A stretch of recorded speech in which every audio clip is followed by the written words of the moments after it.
Good evening, good evening, and welcome everyone to another episode of Ask the Knights Live. Thank you all for being here. I'm happy to be here myself.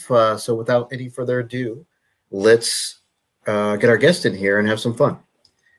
Today, we have another two Dukes for you. That's right, another two Dukes because, hey, we're awesome and we love you. We've got Duke Gregor and Duke Randal. And before we jump into the questions, gentlemen, I would like you to take turns, introduce yourself, give us your whole title and name, and tell us where you come from. Hello, everyone. My name is Duke Gregor von Heisler. I'm from the East. I'm a Knight of the Society, a Master of the Order of the Pelican, a Tiger of the East, and a few other things. And I'm really happy to be here and appreciate the invite. Good evening. I'm Duke Randal. My full name is Duke Randal of the Dark.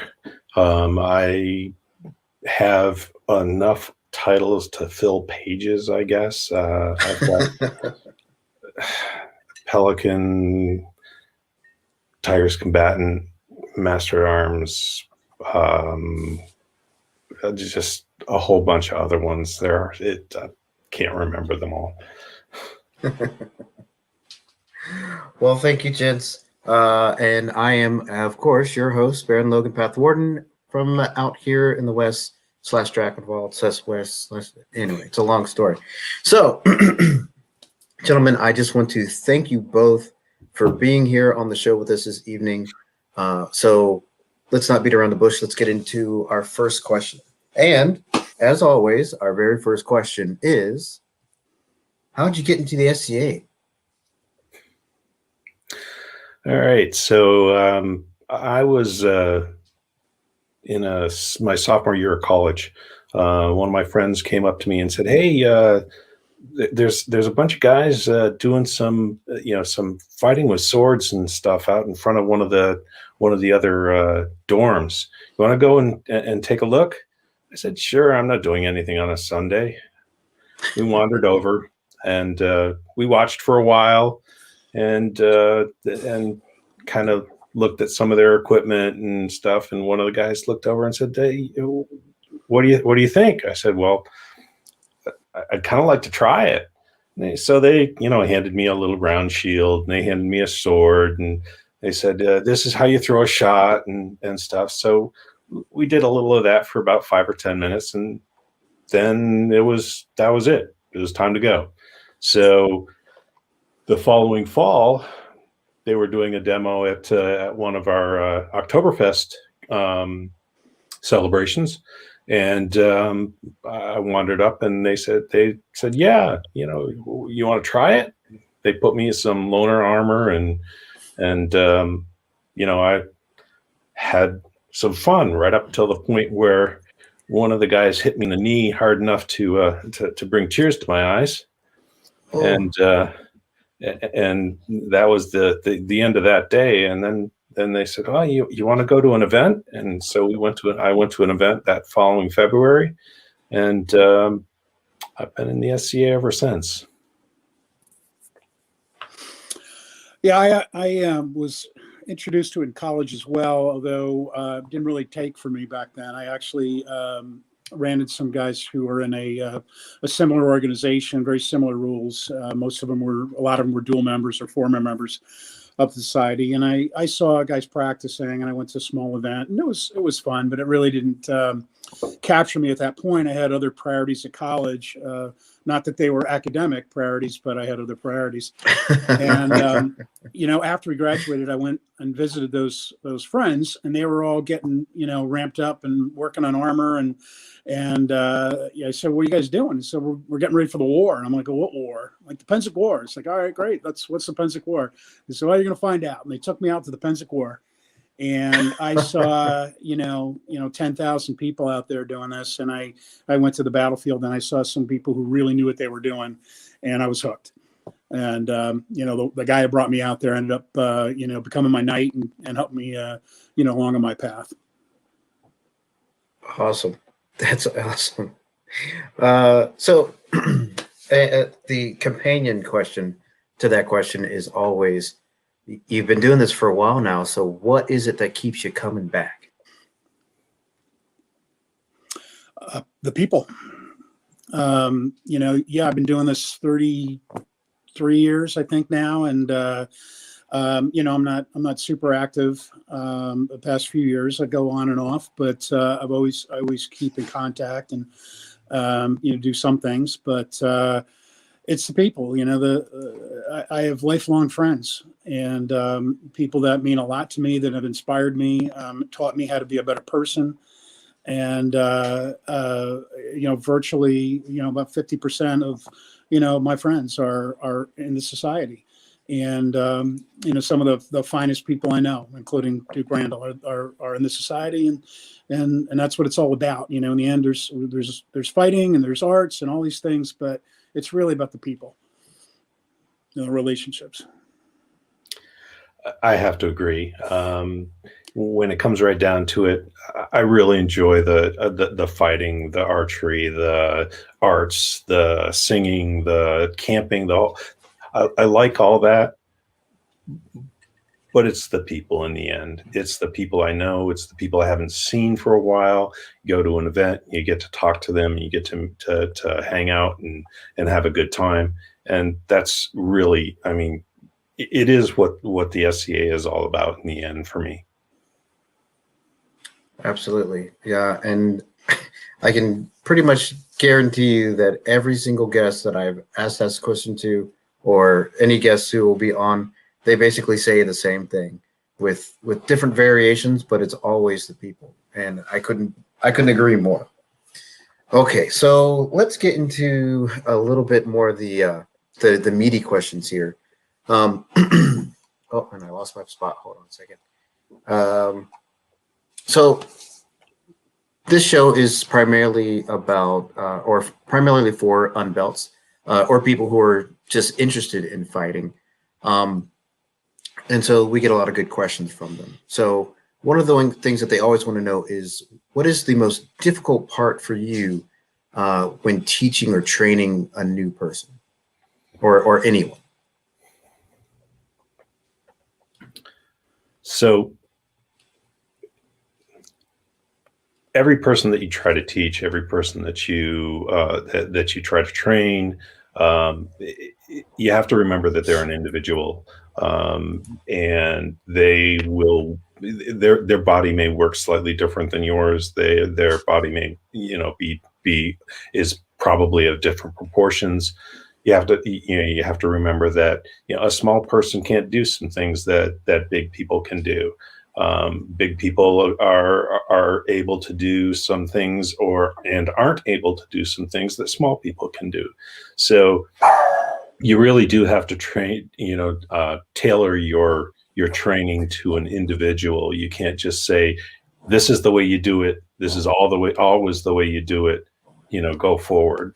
So one of the things that I always say to someone who, asks me for advice or asks me to train them is that whatever I tell you, whatever I show you, if it doesn't work for you, then it's not for you. And you need to tell me that, because if it doesn't work for you, that means that your body mechanics are something different. And I've got to modify the approach or modify the angles in order to make them work for you. That's the biggest thing. Yeah, I would agree with that. That's a big deal. There's so many variations in the way we fight, different, not just body types and everything, but you have people with different style shields and different weapon forms on different weapon forms. There's so many variations. But to me, there's two things.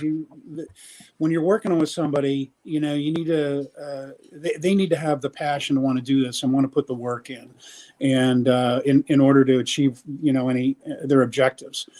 So trying to identify what their objectives is it just to get out on the field, or is they want to advance and become achieve success in whatever they defined it in, winning tournaments, becoming a knight, etc. Technically, I find the most difficult part that people have to learn is the thing I start with is just footwork. People really struggle to learn good footwork, and then later on, what I call range control, just being in the proper, the proper distance from your opponent. You want what I call, being where you want to live, not where they want you to live or they want you to die. So those two technical aspects I find the most difficult. But then it's really up to the individual. Are they going to put the work in to do it? And sometimes, when you start working with somebody and it's not working right away, you can tell if they've got any, the stick-to-itiveness. Are they gonna power through that, or are they gonna give up right away and say this isn't working for me, let's do something else? Because it's not easy. When I started, I probably went to 3 practices a week, plus events. And the days I weren't doing either of those, I did PEL work, for an hour or two, 7 days a week for 5 years, probably. And I was just so motivated. And when you have that kind of motivation, you can achieve anything. That's way more motivated than I am. Except my first 5 years. Well, we'll come back to that one. So that's the difficulties about training someone new. Now, think back to when you were still on the path before you gained the accolade. What do you think your biggest hurdle was as an unbelt? For both of us, this is a long time ago. I'll be honest, I wasn't an unbelt very long. It took me 2.5 years to get knighted. I had really good teachers. I had a number of dukes at my practice and a bunch of knights and top level squires beating the living snot out of me religiously. I got good in a hurry, or I would have been in traction. Man, my biggest hurdle that I overcame was actually after I got knighted, and I remember it very clearly. And that was my footwork. My footwork was like okay, but a real hero of mine, Duke Inman from Onstiora, got a hold of me at Pensick one year, and he didn't know me from anything, and he took the time after just whooping me. Came over to me later on and asked if he could give me a few pointers, and of course. And he talked to me. We probably spent an hour and a half talking about footwork, and then he showed me some stuff, and he sent me home for a year to work on it. And I worked on it for a year, and I came back, and he was there, and he remembered me, and he said, "You remember what we talked about?" I said, "I'm working all year," and we fought, and he said, "Better. But now you're jumping around like a jackrabbit." So he slowed me down a little bit, gave me some more advice. I came back a year later. I was Prince of the East, and we fought, and he said, "You got it." And, some random stranger that, it took the time to come up to me and saw some potential in me and sat me down and gave me something to work on and fixed a big problem and really made me leap to the next level.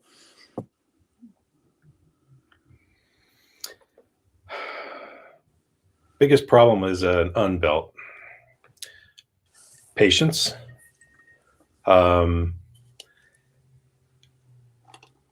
I started off in this game a very long time ago. The first tournament that I entered was I wasn't yet authorized to fight. So in order to fight, they had to give me a provisional authorization. And they did that because they didn't have an out group marshal in order to make the qualification legal at the time. That made it to be a 7-person round robin tournament. As a essentially brand new fighter, first time at a tournament, I won the tournament 6-0. That kind of put a bit of of an ego on me that I had to overcome. Understandable. Very, very understandable. All right. So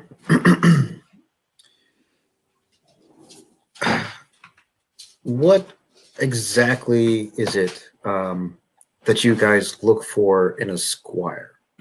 So if someone is trying to impress upon you that they want to become your squire, like what are you looking for? How do you like to be approached? Or do you not like to be approached? I usually wait for people who want to be a squire to approach me. In most cases, almost all of the people who have squired to me have asked to be squires.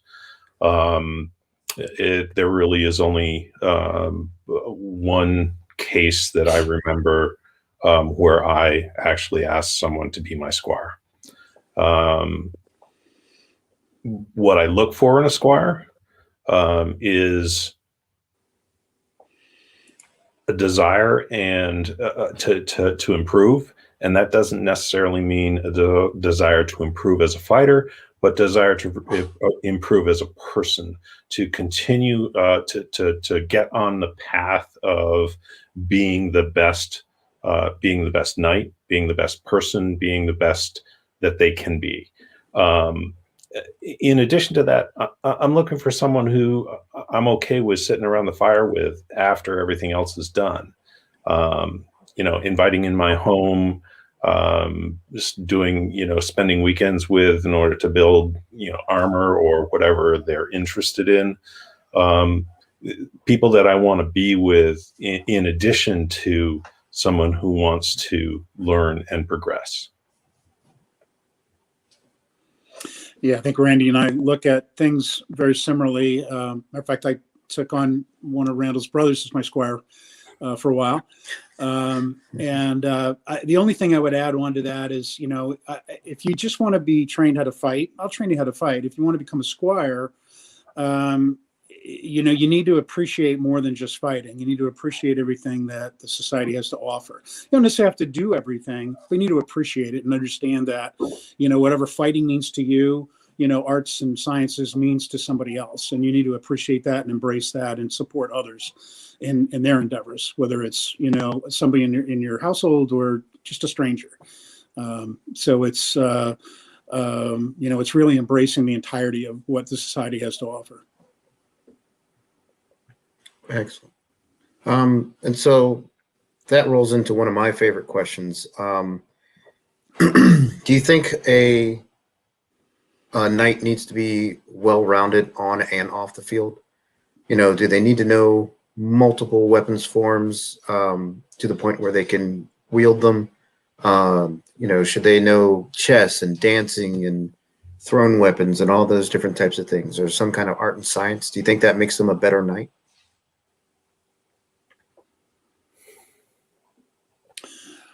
I do. There's a rare individual that can do it all. But in the context of rattan fighting, my personal view and what my knight taught me is that a knight should be able to fight with any weapon form and at least account for themselves. And then they should be involved with. They should do an art. And I was pushed to do an art, and I was pushed to do service. First was just, my knight rolled up his sleeves and took his squires, and we went into the kitchen at the end of the event and we washed dishes. And then that led to other things, and later on, local and kingdom offices. Arts, I got into metalwork and leatherwork and woodwork, and first because not necessarily I was pushed into, but I was encouraged to do it, and then I just kind of fell in love with it and really spent a lot of time doing it. I don't think it's necessary to do everything, but I think it's valuable to get involved with everything. And maybe, hey, if you have no skill in the arts, but you put in the try and you realize how hard it is, maybe you have a little bit more appreciation for the people that, that are really good at this and how hard they work to get as good as they are. So I agree with that. one of the things that we look for in a lot of ways is well-rounded people, both in the rattan fighting and in other areas. So as far as straight up rattan fighting, I really want a knight to be able to. They don't have to be the best at every form. They don't have to be. They don't even have to really be really really good. But they shouldn't look like they've never picked it up before. They really need to. They should have at least a minimal familiarity with the weapon. Be able to go out there and say, okay, I'm not going to look dumb picking up this weapons form. As far as the other things, they really ought to appreciate the arts. They really ought to understand and do the things, the service things that are there. Because if all you're doing is coming and fighting, then you're relying on other people to do all the work to give you a good time. You really ought to be pitching in to help with that. So that being said, how much you do or what parts of it you do, that's up to you. As long as you're contributing in some way and making the SCA better by contributing various different things. Excellent. Well said, gentlemen. All right, so let's jump back into the fighting topic here. So, what is your favorite weapon form? Favorite weapons forms. Okay, so my absolute favorite weapons form is weapon and shield. I have it is the one that feels the absolute best to me. It is the one that I have excelled at over the years, and it is by far the one that I think I am the most proficient at. That being said, I learned all 4 weapons forms. I wouldn't have been at the time that I was offered the baldric. I probably would not have been offered it if I didn't excel in more than one form. Because that's just kind of the way things were at that point in time in the East. Wasn't always required and still isn't. There are some people that are straight up one weapons form. That's what they do. But for the most part, most of them have at least 2. Some of them have 3. A lot of them have 4. Excellent. For me, it's greatsword. It's not my best form. I think I'm good at it, but I'm probably better with sword and shield. But to me, there's nothing more satisfying than being out there with a greatsword, both single combat and melee. And I probably borderline got in trouble with having a little bit too much fun with the greatsword and melee. I got a little too exuberant, but I just love it. To me, there's it's more challenging than sword and shield to me, but there's just nothing like that feeling for me when I get a nice shot in and with both hands, and it just feels good. Probably better than it should. But. Yeah, very very satisfying. Yeah. I know exactly what you're saying there. Okay, so let's do. Sorry, we'll throw in one more of these here, and so this one is it's a new question in our rotation sent in by a person who sent in just a ton of really good questions, but they're a little shy. They didn't want their name out there, so I just want to say thank you for sending out all these questions. These are really good ones. So with that being said, here we go. So what would you say to somebody who is being nervous about their first tournament? What do you think that they should Okay. try to avoid, and what should they definitely try to do? Great question. Great question. And I'll start this off by talking about my first tournament fight. My first tournament fight, I had to fight the Queen of the East. And I was absolutely petrified. And I went up to the guy who was training me and I said, I have to fight the Queen. What do I do? And he said, well, you need to go up and ask her permission to attempt to strike her first. And I'm like, every time I swing? And I said no. And so I finally understood what he's saying. And I went and I asked permission to strike her first. And I literally said it like that. And she goes, well, I don't know about first, but yeah, you can strike at me. And I was absolutely petrified. And I lost the fight.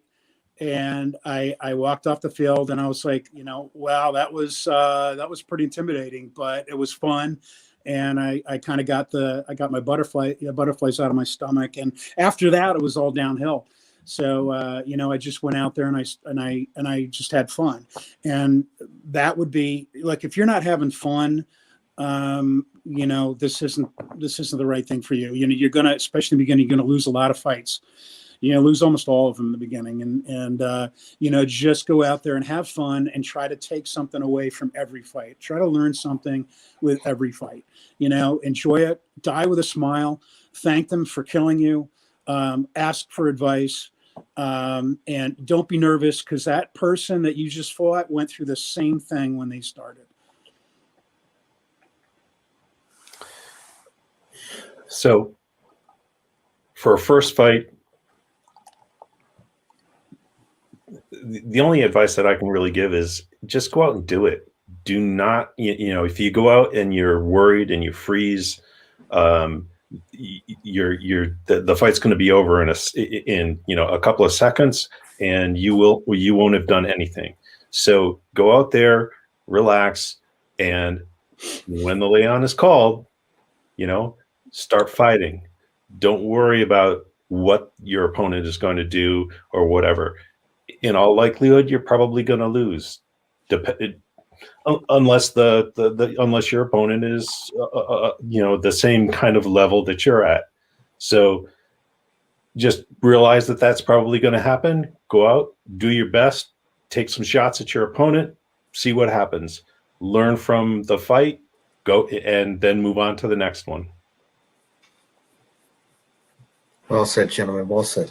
So it looks like we're just about to the midway point of our show, and you guys know what that means. That means that all the next questions will be coming from our fantastic viewers in the comments section.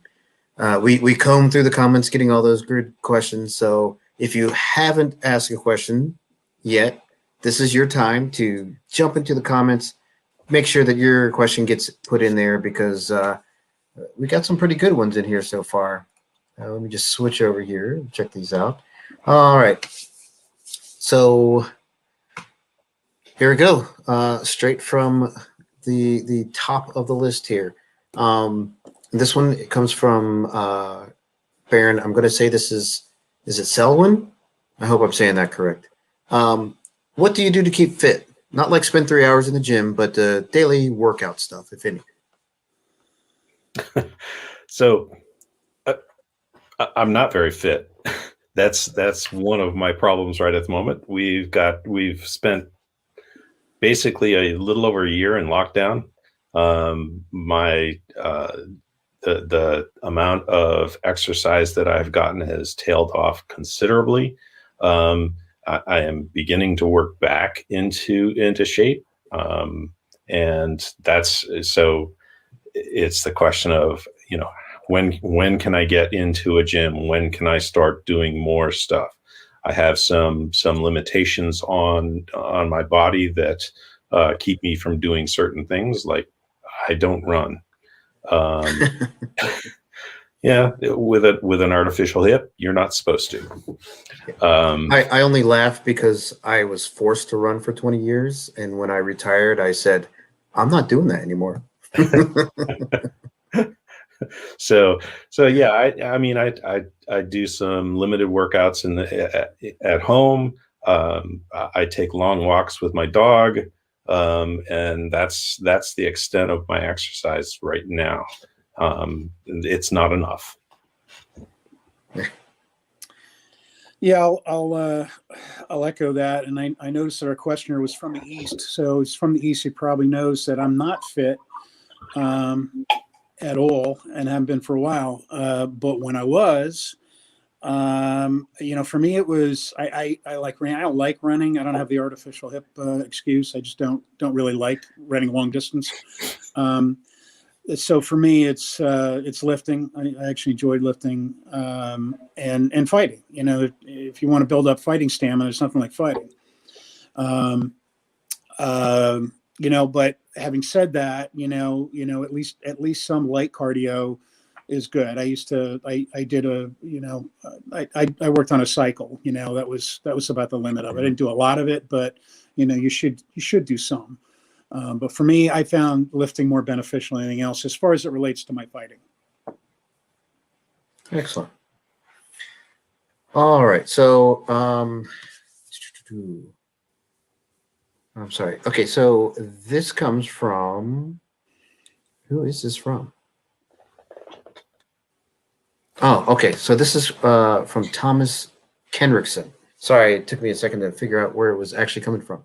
From unbelts, squires, knights, and dukes, who are your favorite go-to pickup fights and why?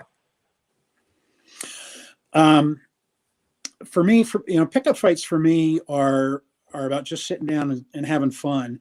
So I don't like fighting people that don't want to engage, who dance around the edge, and we get a couple of blows in over 5 minutes. I really like people who want to, once again, this is purely for pickups, just sit down, and get in range and fight and spar. And so my favorite people, to fight in that regard would be Sir Stefan from the East, who goes to my practice, so that's good. Duke Bryan and Duke Sean from Artemisia, another one, just likes to just stand up and fight. A lot of fun.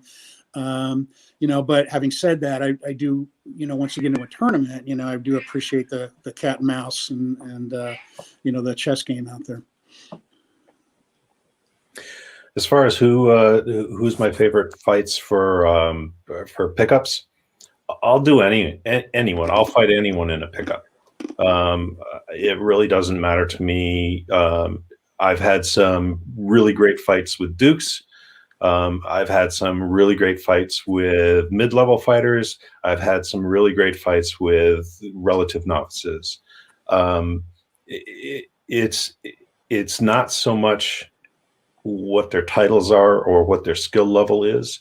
It's how much they enjoy the match. And if they're enjoying the match, then I'm enjoying the match. And that for me, that's what makes pickups fun. Excellent. Okay, so this next question is, well, there's two questions and they're basically the same. So I'm just going to ask the one question and lump both of these folks in it. From Lord Cal and Sir Ferris from the Outlands, says the East Kingdom has a strong, maybe the strongest culture of masters of arms. Why master of arms and not knight? Why knight and not master of arms? Knew this question was going to come up. How could it not? So when I became a master at arms in the East, there were at that point 2 masters of arms in the East, as far as I know, Master Kobayashi and Master Farrell. I was basically one of Master Farrell's students, and there was a huge amount of pressure put on me to take a belt.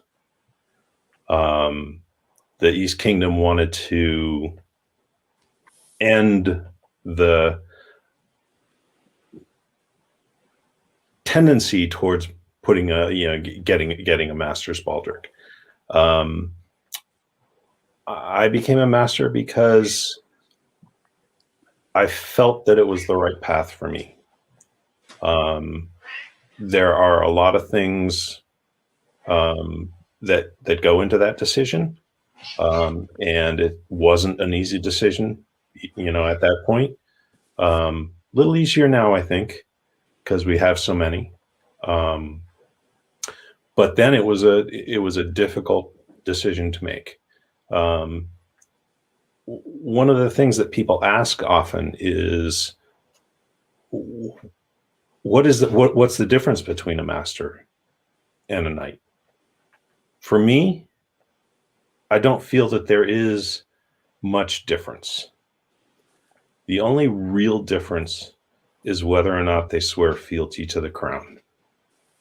Now, I'm a firm proponent of loyalty to kingdom and loyalty to crown. But loyalty is earned, and not all crowns return it. In the end, that was the decision maker. Well said. When I started a bit after Randal, and there were a lot more baldrics when I had to make the decision, to a large degree because of his example. But there was not it wasn't necessarily the most. There was definitely a divide, and back then. This is it was 1990. But for me, it came down to a couple of things. It just felt right for me. It's the stories I read, what I grew up on. I wanted to be a knight, and I'm just from the persona which I developed, which was Austrian, which is my ancestry anyway. That just felt right for me. And then in discussions with my knight, and discussing the differences in as Randal said, it comes down to fealty. I felt that was right for me. And I feel no ill will, about anybody who took the other path. But for me, it was right. And while my view on it is that fealty is a contract between, a knight and his king and queen, and that is a contract, and it goes both ways. And you're in fealty as long as the contract is not broken. It's not always easy. It hasn't always been easy to have been a knight and been in fealty, on some occasions. But and it's made it a little challenging. But then again, things that are worthwhile are not, always easy. And that's just the way I looked at it, and I've had philosophical discussions with Randal and some other, masters on the topic, and as I said, it was a personal choice, and we both, I think, have very strong reasons. And while there was friction back then, between a certain group of knights and masters, and from my perspective, when I looked at it, some of the finest examples of chivalry that we had in our kingdom at that time and ever since were masters. So, I always embraced them as my brothers, and they made a personal choice that was right for them, and I made the personal choice that was right for me. Excellent. I know there are some people who, that they don't have a choice, due to mundane considerations as to whether or not they take the belt or the baldric. But it's always personal. Every choice, especially that choice, is very personal, and I don't even know if you really, I don't think you really owe people an explanation as to why you chose one or the other, but I appreciate both of your answers this evening. Thank you. So I had one thing that I would like to add. Sure. I feel that in some ways, when the board of directors created the Master at Arms, they kind of made a little bit of a mistake. I think what they should have done is created a second order of chivalry, a second knighthood. We know that historically there are many different orders of knighthood, and they have different and they could have created a second order of knighthood and made it not essentially masters, but still be knights. So basically knights who didn't have to swear fealty. Call it whatever you wanted, give it whatever knight name that you wanted to, but that I think that's probably the way they should have gone. But we're stuck with the historical precedents that we have. Right.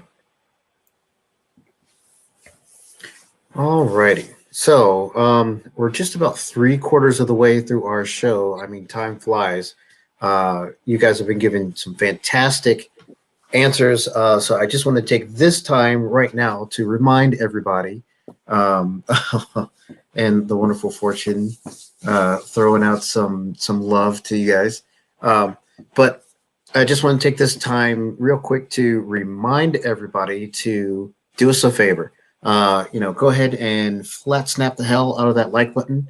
The more likes we get, the better circulation we get on YouTubes and all the social medias and things like that. And it really helps us out. Don't forget that if you would like to help us out a little monetarily, if you can, we have our Patreon. And you can see it right down there. You can support us at patreon.com/KK Productions. All the money goes back into the shows to get things like I've said before, my earbuds and new microphones and stuff like that. Just things to make the shows better. And oh, wait, I'm forgetting something. I'll come back to it. Let's get back to questions. Okay, so where did it go? Here we go. Oh, yes, Knight Errant would have been perfect. Yes, from Ulrich von Brandenburg. Yeah, that would have been perfect. Okay, so this is a good one from the Honorable Lord Thorin of the East. He says, "What inspires you to continue to train to compete at the crown tourney level?" I love Crown Tournament. It is the place where I can go and cut loose with my best stuff, and that's exactly what my opponent thinks is coming at them. I love the competition, and I love the level of the people that I get to fight. It's just, for me, it is the best tournament going.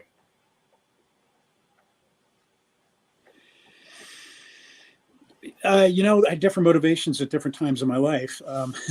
In the beginning, it really was, I'm not sure that I had the best reasons. I was out to prove myself, and I had something to prove to myself and maybe to others. And it was an expression of, finding out how good I really was.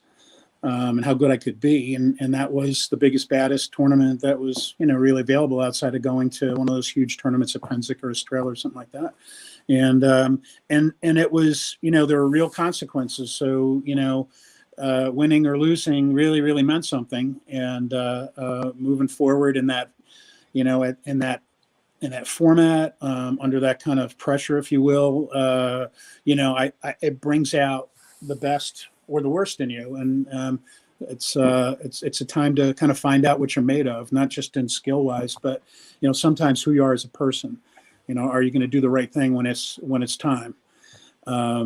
Later on, I got remarried, a new lady, and, I thought it would be a really nice present for her if,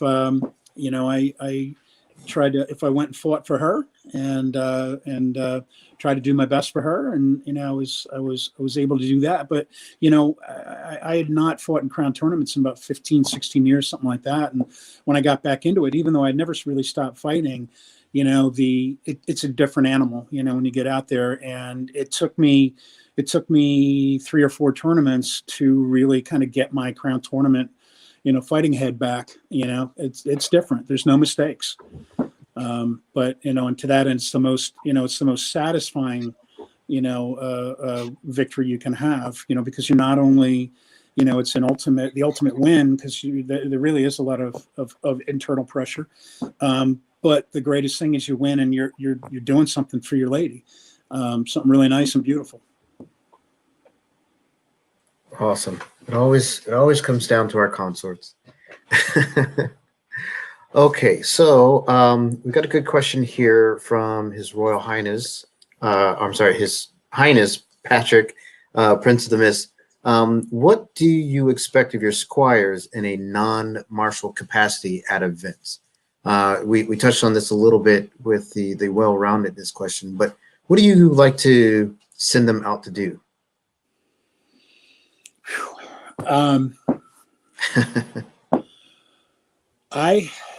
I'll be honest, I have one squire and he's not active. I haven't had a squire in a long time. They all got knighted. And back then I was certainly much more active. And, what I wanted was much like along the lines of what we talked about when becoming a squire. And that is, they were not just, somebody who pulled up, threw their armor out of their car, armored up, fought, threw it back in and drove off. They needed to contribute, whatever it was, in some way. Now, granted, there are those times where you only have X amount of hours and you're just showing up and doing what you can and then you leave. But on the whole, you should be able to spend X amount of time, even if it's just helping clean up the battlefield, doing guard duty for the royals, anything you can do that's within your capacity. There are people that are local. If we're at a local event, I'd encourage them to do more, to wash dishes, to just ask somebody if there's something they could do. And a lot of times I was already on that and I just grabbed them and we did things. So as Randall said earlier, we are we only exist. We're only able to do what we do because of the hard work of a lot of people. And if you're just a taker, then you're really not doing your part.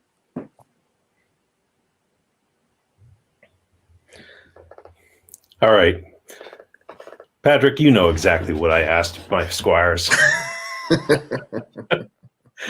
So I rarely ask much of my squires in a non-fighting area. That, however, doesn't mean that I didn't expect much from my squires.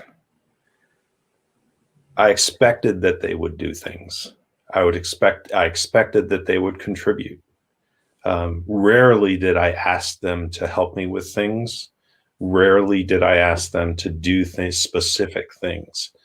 But I expected that they would find things that they enjoyed and that they would do. And that's the kind of thing that was there. And to be honest, I never really had to communicate that to them very much. For the most part, we came, we were together, we did things together. They came along and did some of the things that I did. So it really wasn't, you must go do this. You have to go and do these things. If a squire came up and asked, what are the things that I should be doing? Then we'd sit down and have that discussion. But for the most part, they kind of they saw what I was doing. They saw what the people around me were doing. They saw what the other squires were doing, and they pitched in and did too. Cool. All right. So we got another good question here from Demetrius of the East. He says, what are your favorite fighting events in and out of Kingdom, and why? Well, my all-time favorite fighting event is, of course, Pennsic. I have been to a large number of them. The very first Pennsic that I went to was Pennsic 10. I have missed once. I have missed one since then because of work kept me away, and I enjoy it a lot. Second, I have been to a few Out Kingdom Wars. I've been to Estrella a couple of times. I've been to Gulf Wars once. I really enjoyed Gulf Wars. Estrella, I enjoyed the event. So you separated your shoulder? Yes.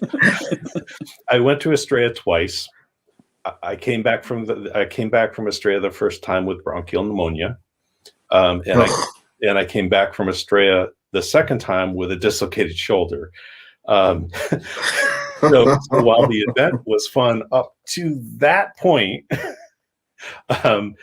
it doesn't land on the list of favorites. You should come out and try a Great Western.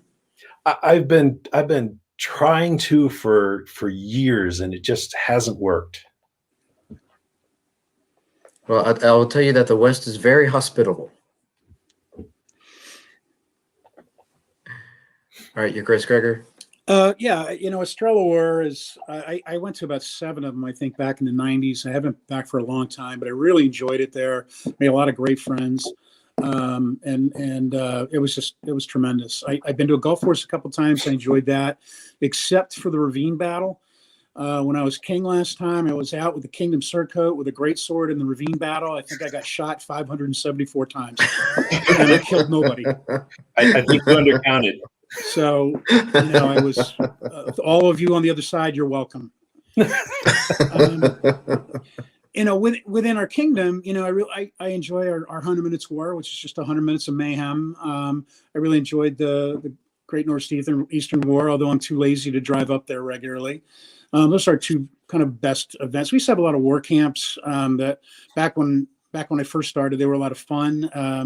I think they were, I don't know, it was more new for me back then, but they're a little repetitive now. But those are my two favorite, in kingdom events. Cool. Sounds like fun. All right. So this one comes from Brenna of the East. Other than continuing to be internet stars, what do you think is next for you? I'm sorry, y'all. That would be refilling this, Brennan. That's what's next. I will say this, I haven't been amazingly active the past few years, even before, pre-COVID. I don't think I've fought single combat in like 2.5 years, but been in some melee events. But I will say this, Brennan, I'm getting the bug again. I'm getting a little itchy, so you might see me at practice. Who knows what's what we're in for this year, whether it's going to be a Pensic or not. I just know that I'm tired of the SCA being all virtual, and I'm ready to go out and see my friends again, and maybe swing a stick. So we'll see when we open up, and and get back out there and start enjoying this the way we're supposed to. I'm really looking forward to seeing whether my armor fits. We'll get the armor stretcher out. Yeah.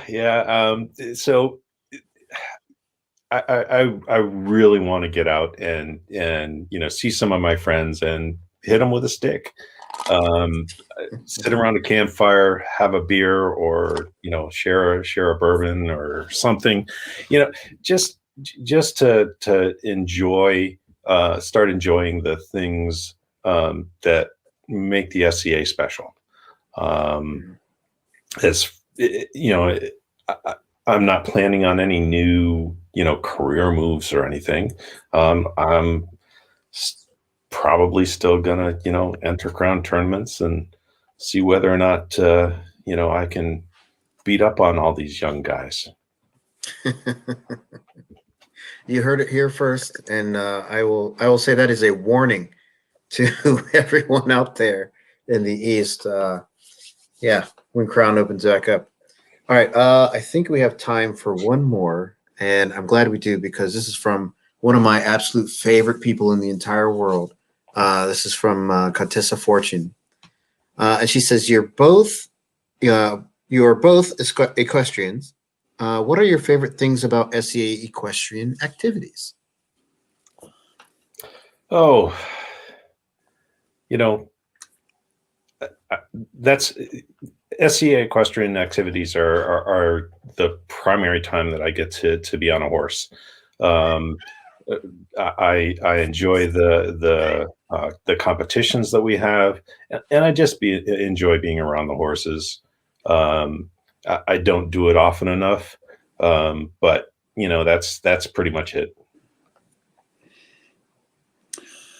Well, calling me an equestrian is giving me a lot of credit that I don't deserve. I do own horses. I have fed horses. I've cleaned up after horses. But my equestrian activity is really limited to me acting as a squire for my lady, and handing her lance and things like that, and carting our boys around. Having said that, that is some. If I had, if I wasn't working a 60+ hour a week job, probably would have gotten into it. It's truly impressive, and it's obviously so important to my lady, and it's one of the best spectacles that that we can have if we can do it right, but it's a really big burden on the people that do that. And they, when you see people out there that are doing equestrian activities, let me tell you, they put in a lot of time and a lot of effort, just getting there, and then the whole day is really managing their horses and everything like that. It's quite a it's quite a production, and I really tip my hat to anybody in the equestrian community who sticks at it, because it's I'm glad they do it. It's impressive, but boy, it's a lot of work. I agree. I'm always impressed with the equestrian events at Great Western War. I mean, not only is it horses, but it's also heat and dust and all that stuff, and they make it look so easy. And I would probably just fall off on my head. So we like to end our shows with a final question, and that is, do you have a particular book or movie or music or television show or series of books or anything like that that you like to suggest to people, something that really gets your SEA blood flowing, or something that inspires you and makes you think of, the fun that you have in the SCA. Is there anything that you would suggest like that? Or we have to do this one too, internet TV show, because we've all got them now. Yeah, I there's a lot of stuff out there, but I think, as far as really, to me, connecting with the society, the two books that I really liked the most were by Sir Arthur Conan Doyle, Sir Nigel and The White Company. Fantastic books. They really put you in that same, to me, it put me in the same state of mind, and that's kind of the inspiration, what I took for, to bring in the society of like how you would like to act, and the kind of knight you'd like to be, or I'd like to be. Mm-hmm. Absolutely, 100%. That's two of my favorite books. Well, for books, that's where I would go. As far as I really don't have a favorite, SCA kind of, movie or whatever. That one's a little hard for me. But I would counsel people to go to an event and see what it's really like. But if you're looking for something to say, okay, that's just fun and kind of in the medieval flavor, then Princess Bride. It's fun to watch. It has some of the flavor, and it doesn't take itself too seriously. Absolutely, I agree 100%. Princess Bride, that's one of my ones that we'll give it, because I mean it's almost an SEA event with the puns and the jokes and the fighting. Yeah, pretty much. All right, so before we get going here, I have to do like every week. I have to give a shout out to our sibling show, Between Two Peers. If you're not watching them, you don't have any excuse. It's Friday. It's 7 o'clock for us out here on the West Coast, and 10 p.m. for you guys out there on the East. But I mean, what else are you going to do on a Friday night during the pandemic? Watch Between Two Peers. It's usually hilarious, and if not, as long as you play the drinking game, you're going to be smashed by the end of it anyway. So if it's a terrible show, you won't even care.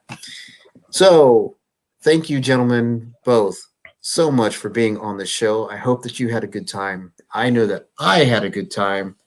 And thank you all the viewers out there who sent in questions and just for stopping by and watching our show. Without you guys, it's just the three of us talking to each other, which isn't a bad thing. But then why would we record it? All right, guys. Thanks, everyone. Thanks so much again. Thanks for having us. Absolutely. And we'll see you all next week. Good night.